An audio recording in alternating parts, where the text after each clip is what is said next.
orang di 9 juga. Takkan dia tak faham? Dia faham, saudara. Tapi dia mengambil kesempatan. Dia mengambil kesempatan nak tunjuk kepada rakyat kononnya Aminuddin ni lemah. Tak boleh atasi kemelut istana. Kan?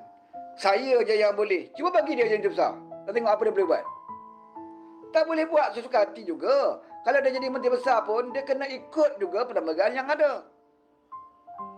Kan? Sesiapa pun jadi menteri besar, dalam isu raja ni, kena ikut peraturan yang ada. Oleh itu, tindakan Jalal dalam perbuatan yang dilakukan itu, dia memberi kesan, ya, bukan saja Negeri Sembilan, tetapi juga di peringkat pusat lah, di peringkat persekutuan. Pertama, kesan dekat Negeri Sembilan, apa dia? Hilang jawatan Exco. Tak pasal-pasal UMNO ada 4 jawatan Exco, ya, tiba-tiba hilang 4 jawatan.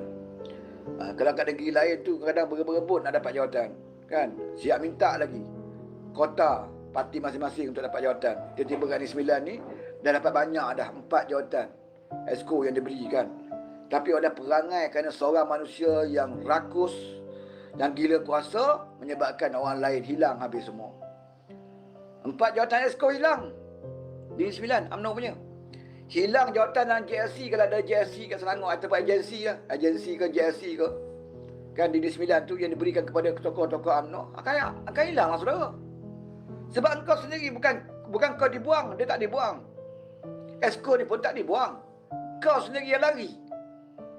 Kan? Bila parti kau buat keputusan tarik sokongan, maksudnya apa? Maksudnya bukan kau dipecat, maksudnya kau sendiri tak nak, kau lari. Macam lari dari rumah lah. Tak ada siapa halau pun kau, tapi kau lari. Maka hilang 4 jawatan Exco. Hilang lagi jawatan-jawatan dalam JSC, bawah Negeri Sembilan ataupun agensi-agensi mana-mana yang dilantik orang UMNO ni kan hilang. Jawatan-jawatan lantikan politik yang lain, ahli majlis ke, kan, ketua-ketua tempat ke, hilang. Sebab dia Jalal ni. Jadi yang lain jadi bodoh belaka. Jalal untunglah, dia apa-apa berlaku pun aku masih lagi adun. Aku masih lagi ahli parlimen. Aku masih ahli parlimen Jelebu. Aku masih lagi adun. Tapi yang lain kawan-kawan kau ni, yang jadi ketua kampung untuk 4, yang jadi ahli majlis ni, tak apa pasal dia hilang. Melepong, masing-masing. Jangan salahkan MP ni 9. Bukan dia buang kau. Parti kau sendiri tarik sokongan, maka kau hilang semua. Sebab tu nak buat ni fikir banyak masa. Fikir masa-masa. Cerdik ke bodoh kita buat keputusan. Dia fikirlah, saudara. Tapi tak, dia fikir kepentingan dia. Sebab dia fikir, kalau aku tak dapat jadi menteri besar pun tak apa. Kalau aku dapat, alhamdulillah. Kalau aku tak dapat, aku masih ahli parlimen, aku masih adun, masih ada allowance gaji lagi. Tapi dia tak fikir pun orang lain. Dengan perbuatan dia itu, maka orang lain susah, dia tak fikir. Ni masalah Jalal ni.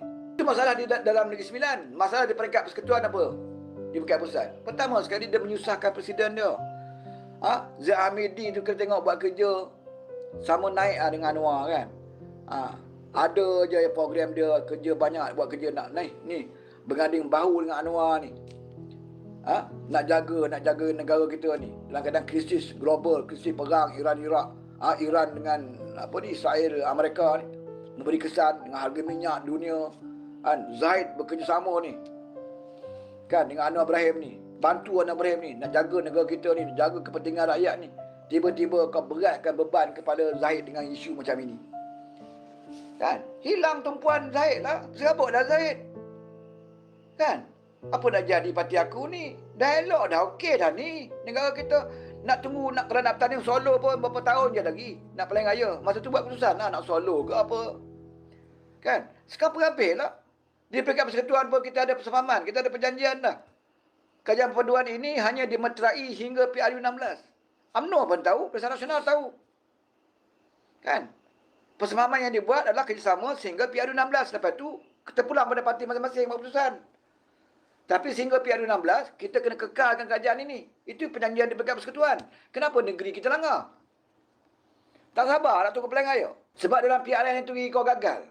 Kan, dalam PRN itu kau melobi nak jadi menteri besar, kau gagal. Lepas itu kau tak sabar.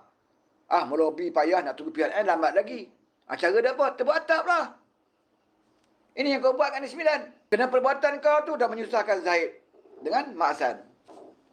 Kan? Kau tengok media sosial, kadang ada orang tak faham, duk kutuk Zahid, duk kutuk Mak Hassan. Kan? Macam kita yang faham, tak apa saudara, macam saya tak sentuh Zahid Hamidi, saya tak sentuh Mak Hassan, saya tak sentuh pun UMNO di tempat lain. Sebab tu dalam saingan live, saya banyak fokus kepada Jalal. Ini kepala alam dia. Menyusahkan UMNO Negeri Sembilan ni. Kalau UMNO nak marah kat saya. Jangan marah kat Aminuddin, Menteri Pertahanan Sembilan. Marah kat Jalal. Kan? Tak pasal-pasal. Ha? Tak ada kojo, cari kojo. Ada kojo, tercongang-congang. Ada orang Sembilan cakap. Kan? Beritahu kemasan tu. Tak ada kojo, cari kojo. Kan? Dah ada kojo, tercongang-congang.